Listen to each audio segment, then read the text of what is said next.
Well, hello, Mindy. Welcome to the channel here. Thank you. Thank you for having me, Megan. I'm excited to be here. My pleasure. So, everyone, welcome back to Work-Life Harmony. If you are new here to the YouTube channel, my name is Megan Sumrell. I am a time management expert, and I am on a mission to bring work-life harmony to women all over the world through all things time management, organization, and productivity. And I have an amazing guest here, Mindi, today, who I can talk about time management. I can talk about what I teach. I can do all of that. But I think it's so much more powerful for you to hear stories from real world people that have trusted me with their most precious commodity, which is their time, to help them with that. So we're going to use this space here today for Mindi. I'm going to ask you a couple questions, and I always encourage people, be honest. I am not here ever pretending like there's an easy button to push, right? Some things when we're on a journey with kind of rewiring our relationship with time, some things happen quick and some don't. So I would love first to kick things off. I can tell everyone how amazing you are, but I would love for you to share a little bit about who you are and what you do. And then we'll jump into some of your experiences, challenges, wins, etc., as you have gone through the program. Awesome. Thank you. I'm Mindi Huebner. And what do I do? I'm an intuitive mindset mastery coach for high achieving women in business who are done trying to out hustle their beliefs. And I'll come back to the out hustling a belief about this whole time management thing, right? Like the beliefs that I personally had to overcome as well in order to create a better relationship with my time. I'm married forever. I have adult children, and I have a granddaughter who is 10 months old as of us taping this. And that has been a huge shift in my time as well. So thank goodness that I have you so that I could truly figure out how to make that shift work. And it's fallen off the rails a couple of times, in all honesty. It does. And I know what to do and I know how to implement it. And so going back to it is so much more simple than, okay, now what? Now what? I've been in business. I've been coached, taught, mentored my entire adult life, and have had this very interesting relationship with time, where there was a time in my life where I planned everything. And then I was like, no, this is so restrictive. I can't plan all this. How will I ever be, have all this creativity, blah, blah, all those silly stories we tell ourselves, the silly story I told myself. And then you and I collided in a beautiful way. And I remembered that structure is freedom. Oh, I see it in your background. That is truly a mantra for me. Structure is freedom. And I see proof of it in my life all the time. And because I allow myself to see the proof, then I see more places where when I structure, it allows me to have freedom. So thank you for that. Oh, I love that. And Mindi and I met. We were both in a program together years ago when we were a little newer in business. And I was instantly drawn to Mindi because of the anti-hustle, which is obviously something I'm super passionate about. And I have had the pleasure of being a client of Mindi's for many years now. And so I love the fact that we are both able to share our passions, our expertises, and our support of each other in our zones of genius. So I think I always am telling people, if you are any form of an educator, as both of us are, in helping other people, I firmly believe you need to constantly be educating yourself as well. And so Mindi is someone I have the pleasure of being able to, one of the many people that supports me through my journey in life. You mentioned a little bit about, you used to be a scheduler and then you're like, nope, too restrictive. So you may not be able to think back to the exact point in time, but prior to implementing some of the planning strategies and tools, et cetera, that I have been able to share with you, what did your planning of kind of how you were juggling all the things, what did that look like, and what felt hard for you at that time? Sure. Well, looking back, I now know what not only felt hard, but what was making it hard was this living off a daily to-do list. Was like, oh yeah, I'm getting all the things done, right? But no. And the list would get longer and longer. And then you feel defeated unless for some reason you could actually get everything accomplished on the list, which was very rare. And then you felt so powerful. However, that up and down cycle was just exhausting. And again, going from that daily to-do list, right? Not thinking out through the week or even the month. Oh my gosh, I love monthly. To then break it down into weekly, like, oh, Megan's like, let's nerd out on this, right? Like, yes, so that I can truly plan. Like, I have projects, I have certifications that I want to take, I have things that are going to take longer than a day to do.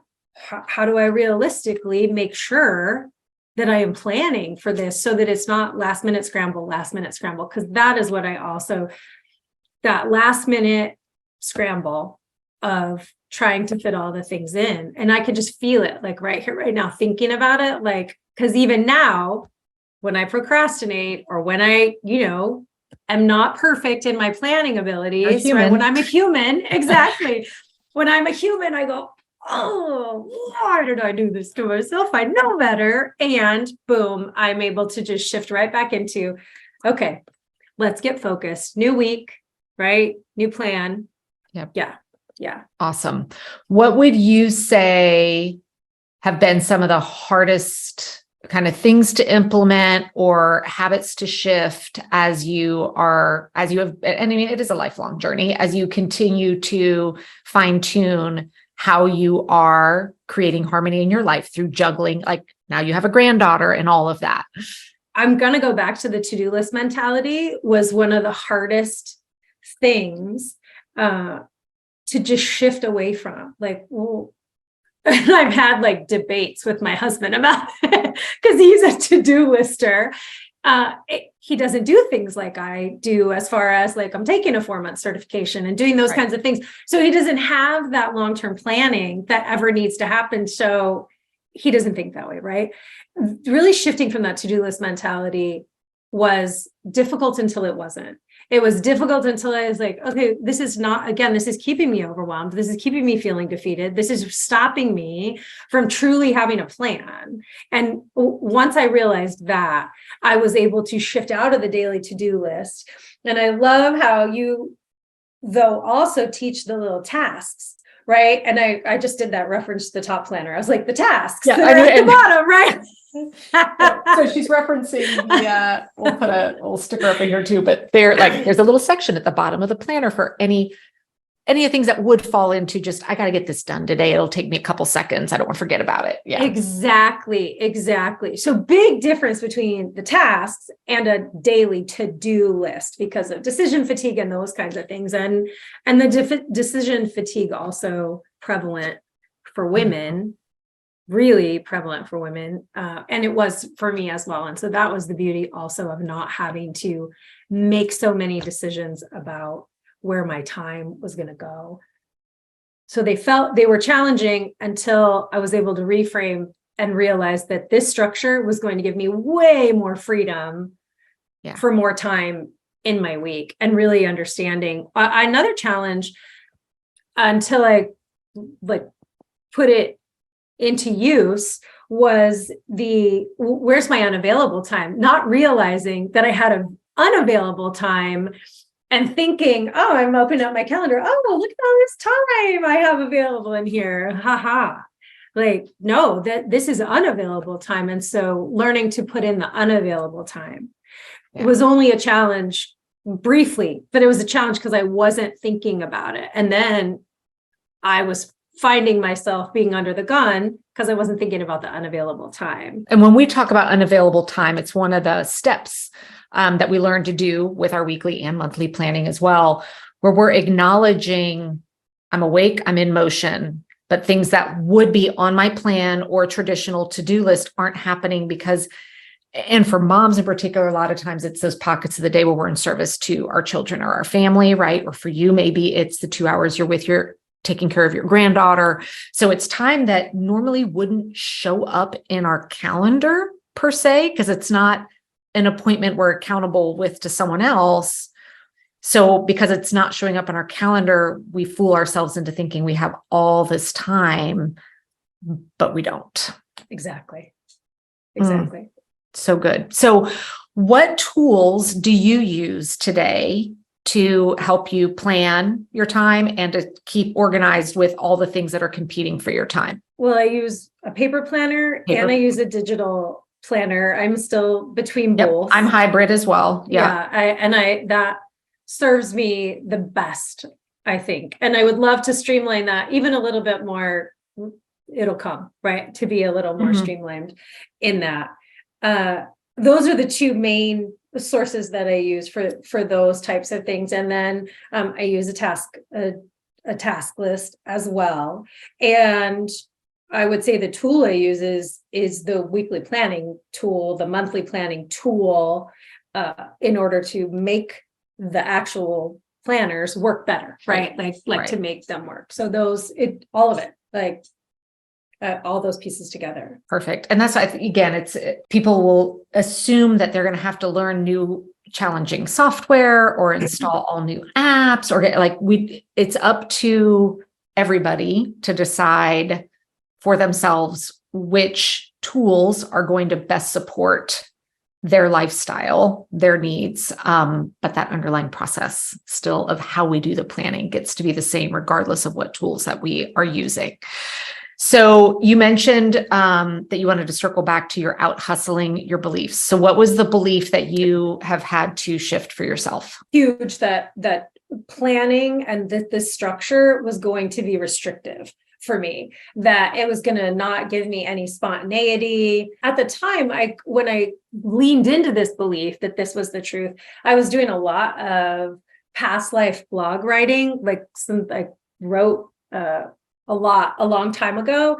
And if I had to schedule it and structure it, it didn't feel spontaneous. And I convinced myself that my best stuff came when I just had, the light bulb moment and wrote it. And while that very well could have been true, my very best stuff did come then. It didn't mean that I couldn't schedule in time every day to go, hey, let's have a brain dump session on blogging, on what topics, on what's lighting me up, that kind of thing, to have a brainstorming on it.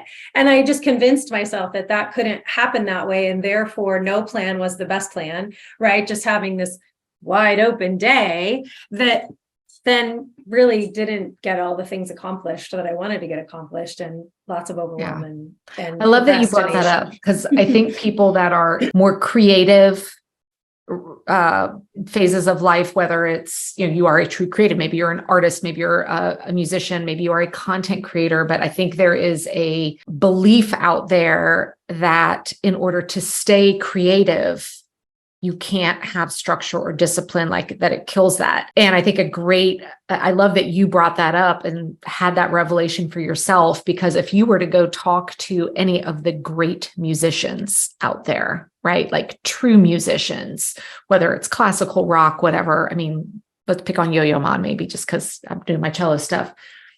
There is so much structure and discipline to the amount of time that is spent practicing and doing scales and doing all of that. And yet here is someone that is a creative artist. And so I think it's important for people to realize you can have so much creativity and spontaneity and all of that, and have really powerful plans that support it, right? Exactly. Like I know some of the examples I've shared, I know I tend to write better in the morning.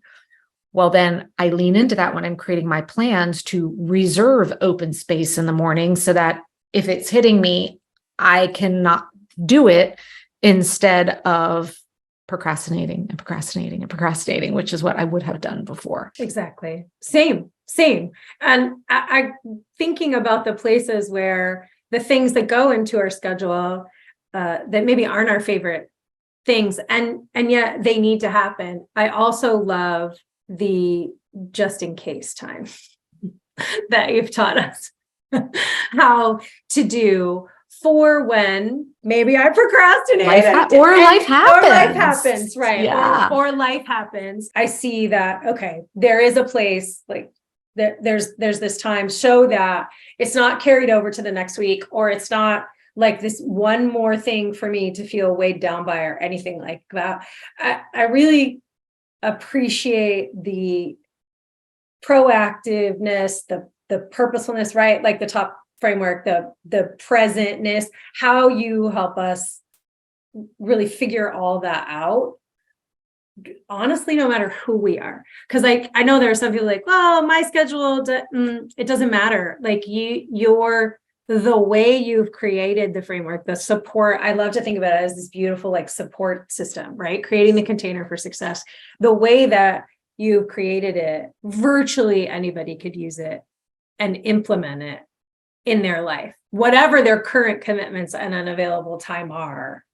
Because of, well, the logic. I love the logic in it, right? And the way that one of my favorite things, I'm going off the rail here, but one of my favorite things is when we sit down and look at what is my available time for the month? Like, what are my current commitments? Okay, and then what time do I actually have available to get things, to program my want tos, my have tos into the. Looking at like big picture down like that is so like, that feels really good. And I know sometimes when we're on a group thing and people are looking at it, they're like, I don't have any time left this month. Well, that's freedom too. Knowing that there's no time left this month allows you to go, no time left this month. Like, so we'll move it we'll look at the next month to see if something can go in there. Like both sides of that coin, that freedom as well, that understanding, that clarity is just such a gift. Well, and that's the thing, is information is powerful, right? When we have the knowledge and the awareness, that empowers us to say yes with more confidence, say no with more confidence, and really change ultimately we were talking about, which is just our relationship with time, which is what it's about. What are the current things that you are still working on that you would still label as a work in progress with this? Because again, I'm always want to be very honest with everybody. Anybody who says that you're going to join a program and master it in 48 hours, they're probably selling something they can't deliver. I think learning and leveling up our time management, I'll never stop. Like it's a lifelong journey, but it doesn't mean that I don't have things that aren't now like muscle memory. I know I nail and it's working great. Absolutely. I think it is, I don't always celebrate my weekly or monthly successes. And I truly, like, because of what I do, I know how important that is. And sometimes I just zip right by it. And so having the reminder to do that is super helpful because it's still a challenge. And sometimes first glance, I go, oh, was there anything to celebrate? And then of course there was, right? So we take that moment to get in that celebration energy. I think another challenge, while I'm really good at prioritizing like me time to move my body, I'm not always really good at more me time than that. Like, what about just off time? Like, that is still a challenge for me. Sometimes while I rest, I'm a really good rester. I usually do that in the unavailable time that's above or below the day, right? Like that's where that falls into. And I could definitely get better about I'm thinking about a training that you did and you were like, I had this big thing that I did. And then so afterwards, like I blocked off some time, like right in the middle of the day. And because of that, when I have a big thing, then I make sure that before and after is blocked for just like empty brain space, right? So that I'm at my best. I'm at my best before and really ready. And then afterwards, I get to decompress a little bit. So that can still be a challenge. I'm better with the really big things and recognizing that I'm growing in that as well to prioritize that time. Maybe you just need more grandmother pocket time all of Monday is grandmother day. Like I don't work on Mondays. The Monday I have my granddaughter. And so she gets a full day. That's perfect. I love that. But see, even knowing that and then being able to plan around that so that you can enjoy and soak up every minute of that time on Mondays instead of stressing out about what's not getting done. That was a huge piece too, to be able to do that. But like being able to have the structure to know that I actually can let go of Mondays for any work things I always have a little bit of time before and a little bit of time after when she's not with, if I really had something urgent that had to be taken care of. But for the most part, there's no work on those days. Yay. Yeah. All right. So if anybody is on the fence about the program, I do have we've got a link here in the description that you guys can go click on. I've got a video training that I'll just be able to throw into your email box, and it will give you all the nuts and bolts about the top program. So you can kind of see everything that's in there. But for anyone considering it, what would you tell them? Run. Like, what is there to consider? No, seriously. Because I mean, it is an investment. It's a financial investment. It's a time investment. Consider where you are time-wise right now. And the reason that you're watching this, like there's a reason that you're checking out ways to manage your time better.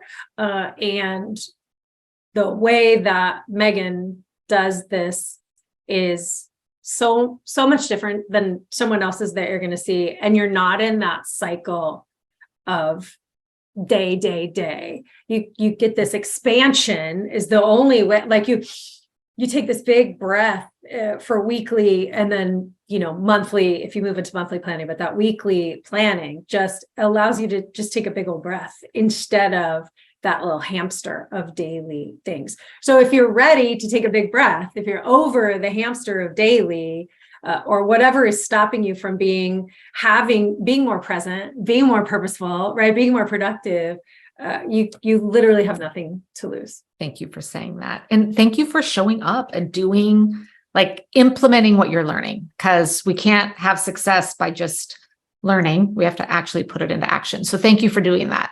Yes. Thank you. Thank you. And we've also got in the comments below a link where you guys can connect with Mindi as well, because I will say she is tremendous at what you do. So thank you for everything that I have learned through my time with you as well. Thank you.